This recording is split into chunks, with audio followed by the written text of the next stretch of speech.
আমরা অনেক সময় বলে থাকি যে এর উপর তো ইবলিস বর করেছে, নাহলে এত খারাপ কাজ কেমনি করে থাকে। অনেক সময় বলে থাকি এটা তো ইবলিসের কাজ। ইবলিস কোথায় আছে? সে কি এখানে সেই কাজ করে? মূলত কথাটা হচ্ছে যেমন আমাদের কোনো সুলতান বাহিনী প্রেরণ করে, ওই বাহিনী যদি বিজয় লাভ করে থাকে তখন আমরা ওই বাহিনীর কথা বলে না, বলি যে অমুক সুলতান বিজয় লাভ করেছেন। অনুরূপভাবে ইবলিস সে একটা নির্দিষ্ট জায়গায় আছে, সেখান থেকে সে তার বাহিনী খারাপ কাজের জন্য প্রেরণ করে থাকে এবং সেই কাজগুলো ইবলিসের নামে করা হয়।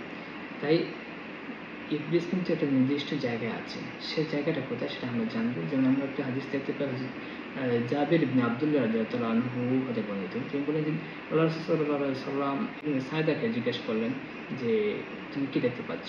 তখন সে বলল আমি দেখতে পাচ্ছি যে সমুদ্রের উপর একটি সিংহাসন, যার চারদিকে রয়েছে সাপ দ্বারা বেষ্টিত একটি সিংহাসন। আল্লাহ রাসূল সাল্লাল্লাহু আলাইহি ওয়াসাল্লাম বললেন ওই সিংহাসনটি হচ্ছে ইবলিসের সিংহাসন।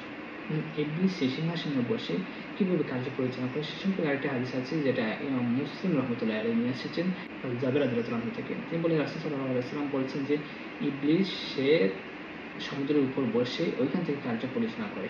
ওইখান থেকে সে তার বাহিনী যেখানে জনসমাবেশ আছে সেখানে পাঠায় এবং ওই বাহিনীগুলো তারা কাজ করে, তাদের মিশনে কাজ করে, যেমন এবং তারা গিয়ে তাদের রিপোর্ট দেয় এবং ওই যে যত বড় ফ্যাক্টরি সৃষ্টি করতে পারে সেই ইবলিসের তত কাছের হিসেবে বিবেচিত হয় এবং ইবলিসের কাছে তার মর্যাদা তত বৃদ্ধি পায়।